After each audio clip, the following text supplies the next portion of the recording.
মানুষের সরকারের উপর আস্থা হারিয়ে গেছে, মানুষের পুলিশের উপর আস্থা হারিয়ে গেছে। এই পুলিশের কোনো কাজ নেই, পুলিশের কাজ হচ্ছে শুধুমাত্র প্রকৃত সত্যকে আটকে রাখা, এবং সেই জন্য আমাদের সাংবাদিককে আটকে রাখা হয়েছিল, আমাদের সাংবাদিককে ফলস কেসে, মিথ্যে কেসে, যেখানে সে জায়গায় একের পর এক শেখ শাহজাহান বাহিনী সেখানকার মায়েদের মেয়েদের সম্মান নিয়ে ছিনিমিনি খেলেছে।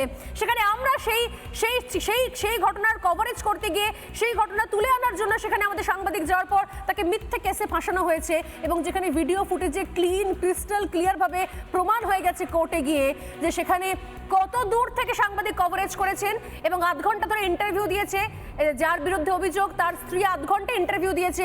ইন্টারভিউ শেষ হয়ে সাংবাদিক সেখান থেকে বেরোতে পারেনি, ওই মহিলা দৌড়ে গিয়ে চলে গেলেন। তার মনে হলো যে লাস্ট আধ ঘন্টা ধরে আমার শ্লীলতাহানি হয়েছে, আমার মনে ছিল না। এরা এতদিন পর্যন্ত সন্দেশখালি দাপিয়ে বেড়ে গেছে, এদের কথায় সন্দেশখালিতে পুলিশ উঠেছে বসেছে।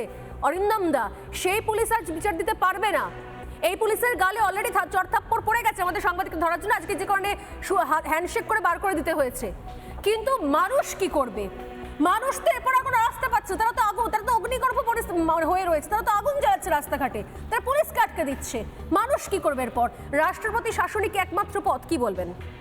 দেখো, প্রথম কথা হচ্ছে আজকে যে আপনারা আলোচনা করছেন, প্রথমে আমি বলে দিই যে পুলিশের কি করুণ পরিস্থিতি, কি করুণ। তাদের পরিবার বোধহয় বলছে এখন যে গতকাল বিচারপতি বলছিলেন যে মানে দেখতে খারাপ, মানে পুলিশের অবস্থা দেখলে খারাপ লাগে, মন খারাপ হয়ে যায়। অনেক পরিবার বোধহয় বলছে তোমরা চাকরি ছেড়ে চলে আসো, আমরা না খেয়ে আমরা লোকের বাড়িতে ঝিয়ের কাজ করব, তবু পুলিশের চাকরি করতে দেব না। আমি দুটো জিনিস আপনাকে প্রথম বলি। প্রথম, মাননীয় বিচারপতি, অত্যন্ত শ্রদ্ধা জানিয়ে বলি, বিচারপতি কৌশিক চন্দ্র, তিনটি আমি শুধু এক্সাম্পল দিচ্ছি, দেখুন কি ভয়ঙ্কর অবস্থা। যে গণধর্ষণের অভিযোগের খবর সাংবাদিকরা গ্রহণ করতে গিয়ে সে নিজেই আজকে শ্লীলতাহানির শিকার হয়ে যাচ্ছে, তারা কোথায় যাবে? 2 নম্বর, দেখুন সন্দেশখালী ভয়ানক চিত্র আর সারা দেশে মানুষ উপলব্ধি করতে পেরেছে। চিত্রটা কি? আর থার্ড যেটা আমি বলছি, ইনভেস্টিগেশন কোন জায়গায় পৌঁছেছে, যে 7 বছরের নিচে যদি কোনো আজকে কেস হয়ে থাকে, যদি এফআইআর হয়, তাহলে তাকে সমন দিতে হয়।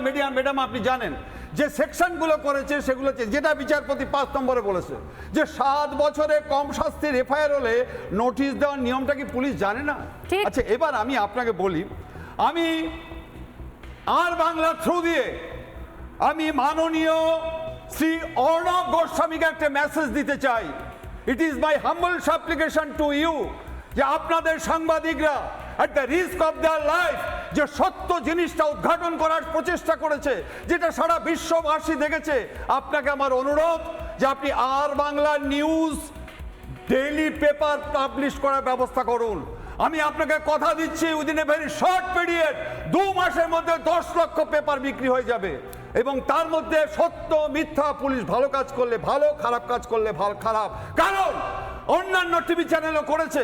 কিন্তু এগুলো আপনারা কি বলছেন? আজকে যদি মিথ্যা হতো, আজকে যদি বহিরাগত হতো, তাহলে জমি ফেরতের প্রশ্ন আসে, তাহলে আজকে মাঠের রং পরিবর্তনের প্রশ্ন আছে, তাহলে আজকে ফুটবল দেওয়ার প্রশ্ন আসে, তাহলে আজকে টাকা দেওয়ার প্রশ্ন আসে। গতকাল কি করলো? গতকাল আমি দেখাবার চেষ্টা করি সেই ভিজুয়ালটা। পুলিশ গতকাল দাঁড়িয়ে থেকে শেখ শাহজাহান ফ্যান ক্লাব, সেই শেখ শাহজাহান ফ্যান ক্লাবের বাইরে কালি হোয়াইট ওয়াশ করছে, কালি দিয়ে লেপছে, কালি দিয়ে শেখ শাহজাহান ফ্যান ক্লাব মোছা হচ্ছে। তারপর মাঠের সাইডে মাটি করে গাছ পুঁতছে, এটা পুলিশের কাজ। গরু ঢুকলে 500 টাকা, আর ছাগল ঢুকলে 300 টাকা। যে চিত্রনাট্যটা করেছিল, যে সমস্ত দর্শকরা পয়সা দিয়ে ঢুকেছিল না, তারা সেই ডাইরেক্টরকে জুতো মেরে বেরিয়ে বলছে আমার টাকা ফেরত দিন। এগুলো চিত্রনাট্য, এগুলো হচ্ছে সমস্ত ফলস কনকক্টেড। আপনারা বলছেন কোনটা আর্টিফিশিয়াল কোনটা ন্যাচারাল, উনি ওখানে বোঝাচ্ছেন। আজকে ডিজি সাহেব বলছে ঠিক, নিশ্চয়ই ডিজি সাহেব কখনো যেটা বলছেন, কিন্তু মানুষ তো বিশ্বাস করবে না। মানুষ আজকে এত বছর ম্যাডাম বললেন যে 10 থেকে 12 বছর ধরে আজকে তারা ভোট দিতে পারছে না। 10-15টা মোটরসাইকেল যাচ্ছে, ডিজি সাহেব তো সেদিন চার্জ দিল, তার আগে তারা কোথায় ছিল?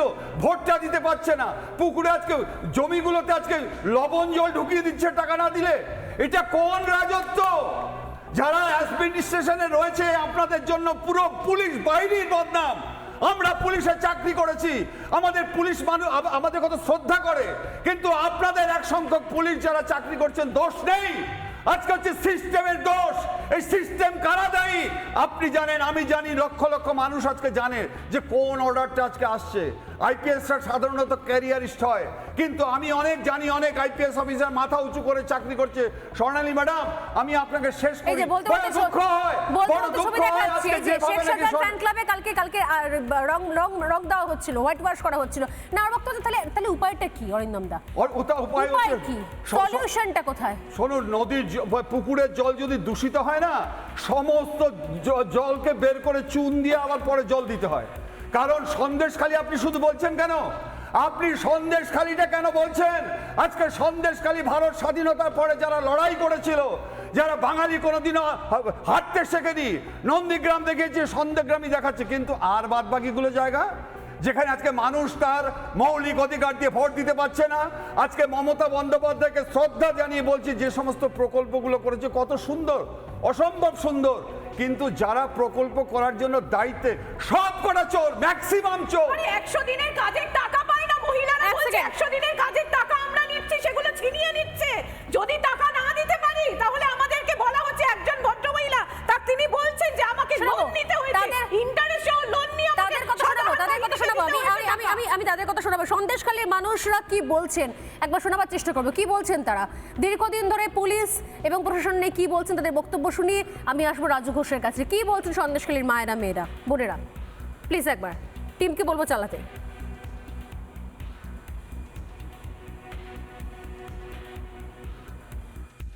পুলিশ, এই মমতার পুলিশ কোনো কথা শোনে না, আমাদের কোনো কথা শোনে না। এই মমতার পুলিশ কোনো কথা শোনে না। পুলিশ আমাকে মেরে ফেলে দেবে আপনাদের। যে আপনাদের আরো কে আছে বলুন, কোনো মদ্যলোক থাকলে তাকে তুলে নিয়ে যাবো। আপনারা আর কোনোদিন মুখ খুলবেন? মুখ চাপা দিয়ে থাকুন, কিন্তু আমরা মুখ খুলবো। পুলিশ না, গুন্ডা না, বলে লাশ ফেলে দেবে। আমাদেরকে বলে কি লাশ ফেলে দেবে। পাবলিক, আমি তো ধার দিয়ে গেছিলাম, পুলিশের আমি কি করেছি? আমার কাছে কথা, আমি পুলিশের কি করেছি? পুলিশ কেন আমার গ্রামের পার উপর দিয়ে যাচ্ছে কেন? আমি তো পাবলিক, আমি পুলিশের কি করেছি? কাজ করে না, পুলিশ শুধু টাকা খেতে করে ব্যস্ত। মা বোনেদের ইজ্জত নিয়ে নিচ্ছে, সামনের চোখে দেখছে, পুলিশ কোনো প্রতিবাদ করছে না। পুলিশ এখন বিক্রি হয়ে পশ্চিমবঙ্গ থেকে মমতার পুলিশ দূর হটো। পুলিশ আমাদেরকে হুমকি দিয়ে দেয়, পুলিশ আমাদেরকে হুমকি দিচ্ছে, এই কালকের মিটিংয়ে দাস গণধলাই দেবো। কেন এই কথাটা বলবে কেন? এরকম শিবু হাজরা খিস্তি আর উত্তম সর্দারের খিস্তি আর শেখ শাহজাহানের খিস্তি, সেই খিস্তি পুলিশগুলো দিচ্ছে। কোনো মানে জানে যে আমাদের মুখ্যমন্ত্রী পাশে আছে, ওই জন্য ওরা মানে উত্তেজিত হচ্ছে। এরপরে আমাদের ওই গুন্ডা বাহিনীতে এনে গুন্ডা বাহিনীদেরকে এনে তো আমাদেরকে পিটুন চালাবে।